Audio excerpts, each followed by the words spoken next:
Nice. That sounds okay. like a dream. Forrest, there's a Venezuela super chat question we missed earlier. Yeah. All right. So, the question is, how far do y'all think the Biden administration will take regime change measures in Venezuela, especially now that the EU is not recognizing Guaido as a leader? I actually think, and this is like, I'm usually really pessimistic, but I think that the Biden administration is gonna like try to lessen the temperature a little bit with Venezuela, with like trying to regime change Venezuela, at least for a little bit. I agree. I don't think the people who he's appointed are going to want to focus on Latin America. Yeah. There's a great line in The Best and the Brightest by Halberstam where he's like, within the foreign policy establishment, Latin America was always considered like a place for second-rate minds. And my guess is that prejudice still holds in a lot of the American foreign policy establishment. So the people are going to want to go out there. They're going to want to make a big thing. And they're not going to use the sort of GOP anti-Chavez playbook from George Bush in 2004. I think they're going to cool down Venezuela and really refocus on, my guess would be Europe and China, actually, and Asia in general. Yeah, there's actually, it keeps going back to China, but there really is a tug of war starting to happen with Europe, not just with China, but with Russia. Especially after Trump, like there's European countries that have started to have warmer, better relations with Russia. There's also fear of this person who, Angela Merkel, her like successor, her likely successor has like been not pro-Russia, but wants better diplomatic relations with Russia. And that's starting to freak out all of like the pro-Western Europeans. And also like Europe's been making all these like business deals with China, and the US is really pissed off about it. So I think you're right about this like focus on Europe. Great power competition is back, Matt. It's going to be great power competition. It's not going to be these small, unimportant states. Geopolitics is going to, my guess, is going to be what's going to really get the Biden administration going in that first year. Yeah, and I think that that in that context where the China stuff is more important than I think what Katie and Rania were talking about earlier about what whether some people on the left err in the direction of denying denying bad things that the governments that come into conflict with the U.S. do, or in the direction of being too credulous about it. At the risk of sounding like a mealy mouth centrist, I honestly have seen plenty of both. I think that both of those things happen. But it is it's just one side has like no power. But I'm not exonerating it. Yeah, but it is, yeah. No, well, I mean, also to the extent that we're talking about the stuff that's happening within the left, I think nobody has any power. That's a good point. Well, yeah, but it is one side is saying stuff that is being said by powerful people, and it is being used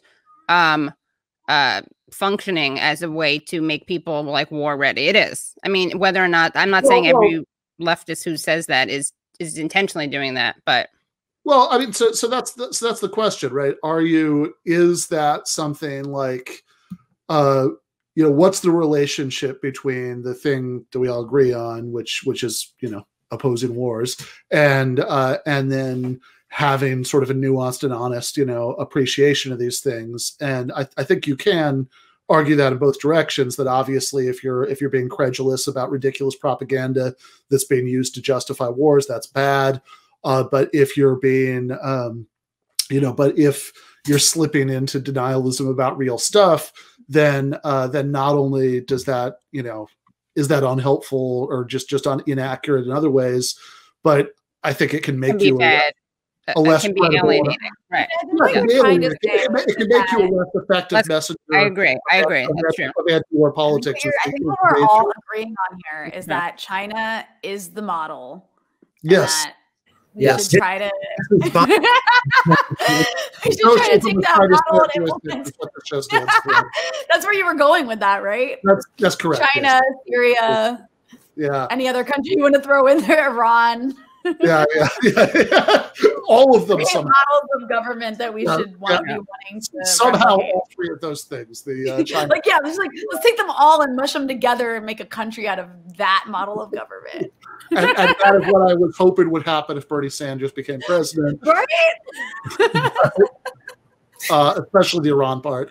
What were you going to say, Danny? Ayatollah Bernie. Yeah, right. I don't even remember. Okay. Fair enough.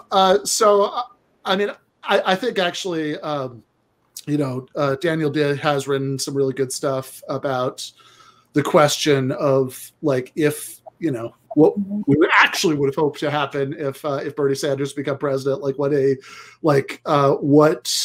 that foreign policy, not what it necessarily would have looked like, but what we would have hoped for it to look like, with seeing, okay, don't start any new wars, don't impose sanctions on other countries as the beginning of wisdom.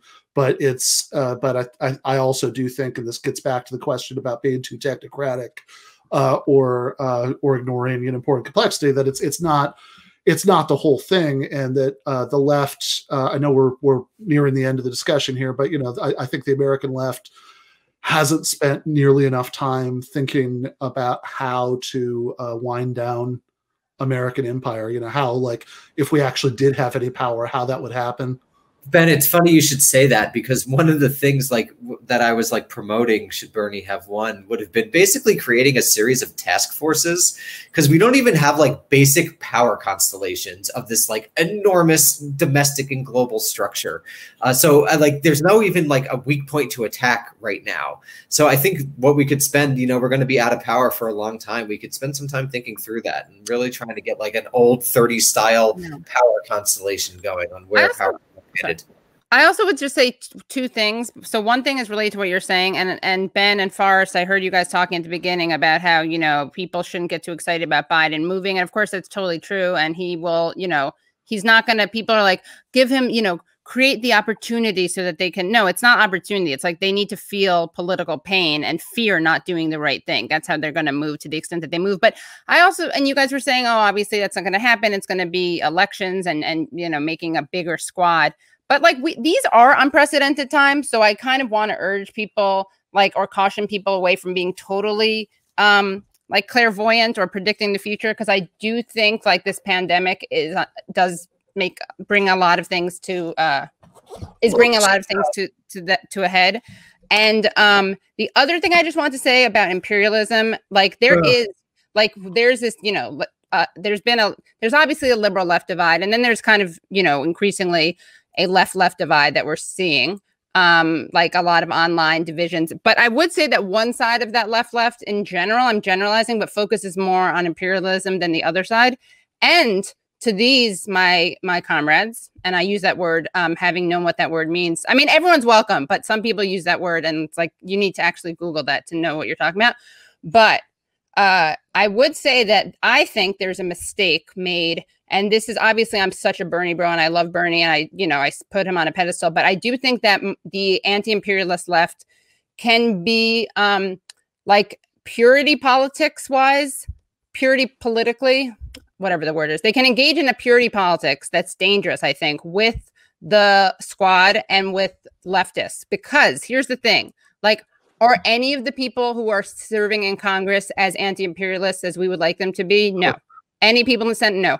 But if you don't think there's a difference between someone who would vote against a sanction and someone who wouldn't, and if you don't think that makes a real concrete difference in people's lives, I just think that's I just think it's kind of ridiculous. So I'm just saying that because I think that it's a bit they're all so bad argument, especially when it comes to foreign policy, is a fairly weak one.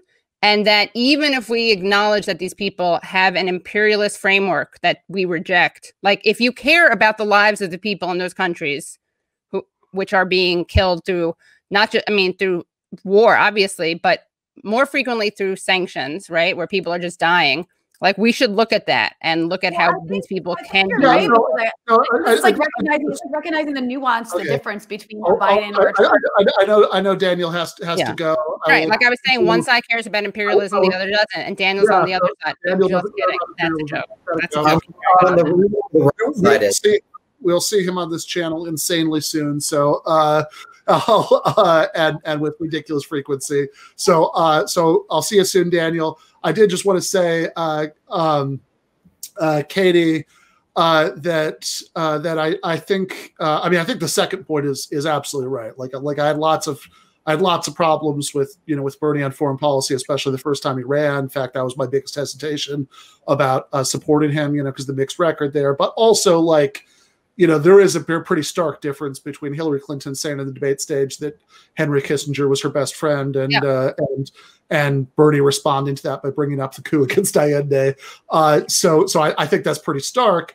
And I think on the first point, the distinction that I would make is that I don't think that you're necessarily wrong in thinking, okay, we're living in unprecedented times. This stuff is all incredibly unpredictable. Who knows what could happen in different areas? I think that's all absolutely right. So I think it is probably like locally true for some areas that, that Biden might, shift, and defy expectations in certain ways. But I think that overall, and we're going to have Crystal Ball on next week and get into much more of the domestic policy stuff then, but like overall, I think anywhere where there's a decision that we would want that would really put him into conflict with capital, domestically, or really with the military industrial complex, abroad, like he's just not. I think it's relatively unrealistic to think that those are goals that can be accomplished through pressuring the Biden administration, whether the vision of pressuring him is sort of politely lobbying behind the scenes or whether it's something more outsidery and confrontational. I think that Biden's, at some really basic level, Biden's going to Biden. And so, unless his life is made. I mean, again, it's not because I think he's going to be Biden. Yeah. But it's not. Yeah. I mean, I think that also, wouldn't you have said that, like, if someone had said Bernie Sanders is going to be a national contender, wouldn't you have been like, nice idea? No, I would have thought that was crazy. I mean, I actually just rewatched like last week to write something for Jacobin, the footage of Bernie Sanders announcing for president the first time in 2015. Like 5 people. Yeah. He's talking to a handful of reporters. There are no like civilians there. Right. And he literally takes a speech, he has a speech on a piece of paper that was folded up in his pocket. And so he takes it out of his pocket. The first thing he tells them is that he'll take a couple questions, but I don't have an endless amount of time. I got to get back inside. He's on like his lunch break or something. And so and just the gap between that and what happened later is insane. So I think there are these openings that will exist for the left that you can't see coming in advance. I think that's totally true. But what I think, and maybe I'll be proven wrong in this, but what I think is that, we can't predict like when those openings are going to come, but I think those openings are going to be about like beating centrists rather than about like and dragging centrists. Somehow dragging them to the left and getting them to do left-wing things. Because I think that past a certain point, like I mean, I think even forget the Bernie program, even just to fulfill all the stuff that he said he would do when he was running for president, I think that he would have to confront the donor class in a way that I just have a hard time imagining him doing. Right. Mm-hmm. And Rania, I know this is your show, Ben. It's been going on for a while. You were saying something about the imperialism question and like overly vilifying them in response to what I said. I don't even remember. I was like, sometimes our fellow like anti-imperialist leftists can be overly dismissive of the difference between like a squad member or Bernie Sanders and a centrist Dem, and I think it's to our detriment. Yeah, I think it's what I was saying is I think even Biden and Republicans are different. Like, I don't think it's right to suggest they're all the same. They're not. There are totally nuances. Like, I think it's really important. People got mad at me for this, but I think it's important that Biden's president and not Trump. I don't think that should be a controversial thing to say, but I actually think like there's going to be people who are still going to suffer, obviously, because the U.S. foreign policy sucks. But there's definitely going to be slightly less. Like Biden probably it does matter whether we're going to war with Iran. Right. Like he'll probably wind down support for the war in Yemen. That's like a big deal. Yeah. We're not going to have a war with Iran. I hope there's less likelihood of that. That's a big deal. And I'm like, I live in this region. So like I'm personally affected by that. I like the consequences of those things really do affect me in a way where I can feel it. Right. Yeah. Even the government in Lebanon, waited to decide what it was going to do next based on who won the presidency, because it does make a difference. They know it makes a difference. Right. So, so if even Biden and Trump is a difference, however slight, it's like a whole planet of a difference between squad members and Biden. That doesn't mean I think we should just be like uncritically supportive of squad members. Right. I have a lot of issues with them, but like I don't think it's right to attack them in a way that would alienate them rather than actually try and influence them, because those are people that you could actually have influence over. Those are people you could influence. Right. Exactly. And I think that's the distinction. I mean, it's the, hate to bring, like, after all the anti-Semitism we already had, to bring up Carl Schmitt, but that like friend enemy distinction is is crucial. And to say, I think it's a mistake to treat enemies as a friend. Friends, it's also a mistake to treat friends as enemies. And that's not to say that that people, obviously all politicians should be.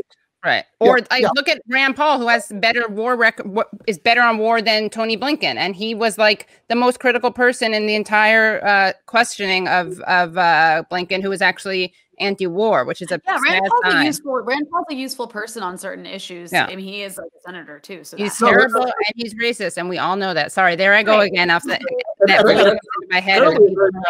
So yeah. I guess a counterpoint, though, I mean a slight one, is that, I mean, I think that there is a way to pressure people either in the squad or Bernie or whoever it is, because on foreign policy issues specifically, because in 2016, Bernie was pressured really hard by Palestinian rights activists who refused to support him. And he totally moved, because that's the thing. And I mean, with Bernie, it's a little I'm not saying don't. They should be criticized, but I'm just saying it should be recognized that these people can be moved. Yeah, it shouldn't be just like throw them away and treat them like they're neocons. I think there's a way to criticize them. There's a way to criticize them, and then there's a way to also group. Well, I'm not even talking about that as much of like. I think like okay, there's like obviously there's a what is it, subtext, a force to vote subtext, but like putting that aside and our discourse around the squad, I mean more like I think people just think like someone's not anti-imperialist enough, so fuck that. And it's like, no, there are people who, first of all, people will respond to pressure, but on this issue in particular, like people are with us when it comes to like Ilhan Omar, Rashida Tlaib, Bernie Sanders, I think Cori Bush, like these are people who are already with us. I think what you're talking about, Katie, is has a lot to do with like this kind of like acceptance of being powerless.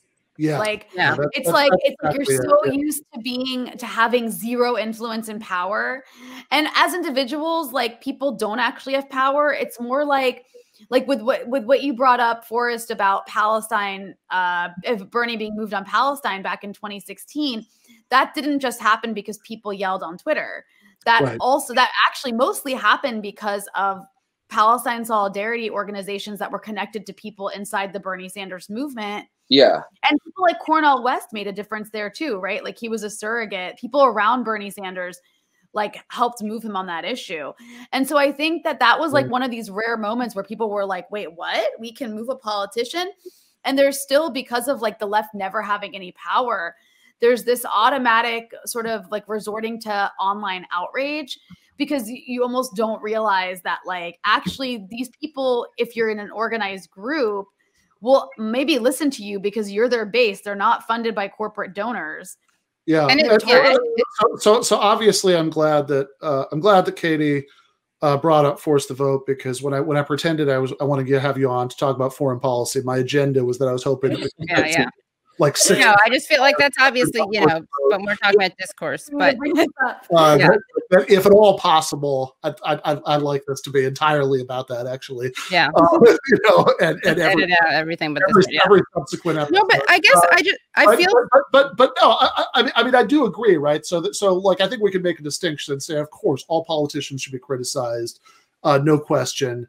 But I think Forrest is right. You criticize them in different ways, and two, I think that just in terms of what Rania is talking about, that like some people have like parameters their politics that are defined by what the donors will let them get away with, and some people don't, and the people that don't are going to be pressurable in ways that the ones who aren't, who do have those parameters aren't going to be. So I think that the danger, I think the analytic mistake that people make is just saying, okay, do you check these boxes? Do you have the right positions on these?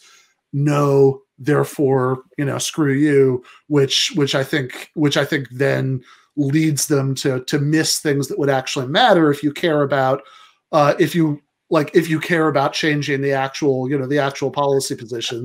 Yeah, I mean, that's what I guess my thing is like more particular about like how people with whom I agree on foreign policy. I think like we can't just dismiss these people. I don't care if you think they're sellouts. I don't care if you think they're insufficiently anti-imperialist. Like, on some level that voting against sanctions makes a huge difference. Like, that these are things, and Rania, this is kind of why I wanted to bring this up with you, because you're someone who lives the effects of these things. And it's like, I'm not like romanticizing at all. Like, I think people probably know that I'm pretty critical of US foreign policy. And I just think that there is a hopelessness that can actually be like result in letting the bad guys win. Like, there is work to be done. I don't really care what you think about these people. Like, is work to be done around foreign policy issues. And it's really important to do that. And again, you don't have to, this isn't even about the discourse you use, although that is a strategic question too, because there is obviously, when there's too much discourse in one direction, I think it can bite you in the ass and alienate people and cause people to, like bunker mentality, protect and defend. But what I'm just saying is that this is really more towards like the people with whom I usually agree, which is that we can't abandon foreign policy fights because we don't think people are legitimately. If you do that, you're taking yourself out of the equation too. Like, you're choosing to voluntarily remove yourself from being able to have any influence. Yeah, and you don't even have to be somebody with a platform. Yeah, because no one's going to listen to you if you're just yelling at them and calling them names. And I guess I can see the parallel with Force the Vote, because that kind of like, it started to become like that. But I think, again, like, I think that reaction from people also has to do with a kind of learned helplessness. And it's totally understandable. And there's an outrage. And I think that like it's like, if you're angrier at people who are outraged, and I'm talking about like random people, not people who are, because everyone makes this a referendum on a few people, but like, if you're angrier at people for being outraged than you are about the things they're outraged about, that's not, you may want to check your priorities. No, I think that's right. I mean, although the flip side of that is that, I mean, obviously that's right about priorities, but I think the flip side is that not all forms of outrage are helpful in actually like in actually accomplishing the things that we care about, as whether it's achieving Medicare for all or winding down American empire. Or any of the rest of that, and I think that learned helplessness, that Rania was talking about earlier, is like at the heart of a lot of this stuff, because, I mean, I think a lot of the pathologies of the U.S. left are just a function of the fact that it's been so long. I mean, really never, right? That we've had anything like real power, but like it's been so long since we even had like the hope of it. That I think a lot of people get really used to sort of seeing that what it is to be on the left as this sort of purely like symbolic, like registering your dissent against all the horrible shit that's going on, which is, totally understandable if you're thinking about like, I mean, most of the time that like, that most of the time, that most like leftists, probably, have, well, I guess not now, because, most leftists are only, have only been leftists for 5 years, but, old people like me, that like most of the time, have been alive, there was never any point where it felt like there was any hope of achieving real world power. But the danger of that is that if you see it as purely a matter of like having a kind of symbolic protest, show people that you're on the right side, then and it's just kind of performing your outrage, then that can be really counterproductive when there actually are any kind of openings to do anything in the real world, especially because if you see politics as purely about exhibiting your outrage and exhibiting your moral commitment, to a better world, then it's really easy to fall into spending all of your time interrogating other people's commitment. And, I think that said, I do think that I do think that people have different roles to play. Yes, exactly. And there's a radical flank and an angry flank too. I don't want to say there shouldn't be any outrage, like, because I remember. No, and I'm not saying you're saying that at all. I think I want to like be clear that I personally do think that it's useful to have those people those certain people who do that, because that pressure, that sort of public ridiculing kind of pressure does play a useful role. That is important. And I'll give an example. I mean, Forrest gave an example of the Palestine issue. And it's a really good example of like a multifaceted approach where you have this sort of like online outrage and figures like, and I actually played a role in that. You know, I was working at the Electronic Intifada back then, and I like wrote several articles about Bernie Sanders' history with Palestine, and they were quite nuanced, but I mean, I wasn't nice about it. Right. And I think I've seen, you know, Ali Abunimah, who's in charge of the Electronic Intifada, has continued to do that with Rashida Tlaib, like, and it's continued to push her on the issue of, he didn't initially endorse BDS. Like, she was pressured to by people both inside the sort of like you know, like the Palestine solidarity community that like plays that influential role as like, you know, pressure groups, but also from the public outrage. So I think that those two things can work in concert together, but it shouldn't just be the public outrage, because that is not effective and it's not a good strategy, because ultimately, like, if that's all you're doing, then you will alienate people who otherwise could actually be brought over. Right. That's, I think that's like the fine line. But I do agree with you that like there is the Overton window does shift, and like having a radical flank, both like politically radical, but also almost like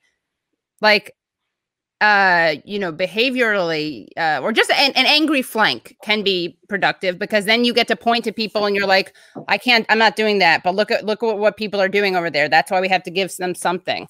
Right.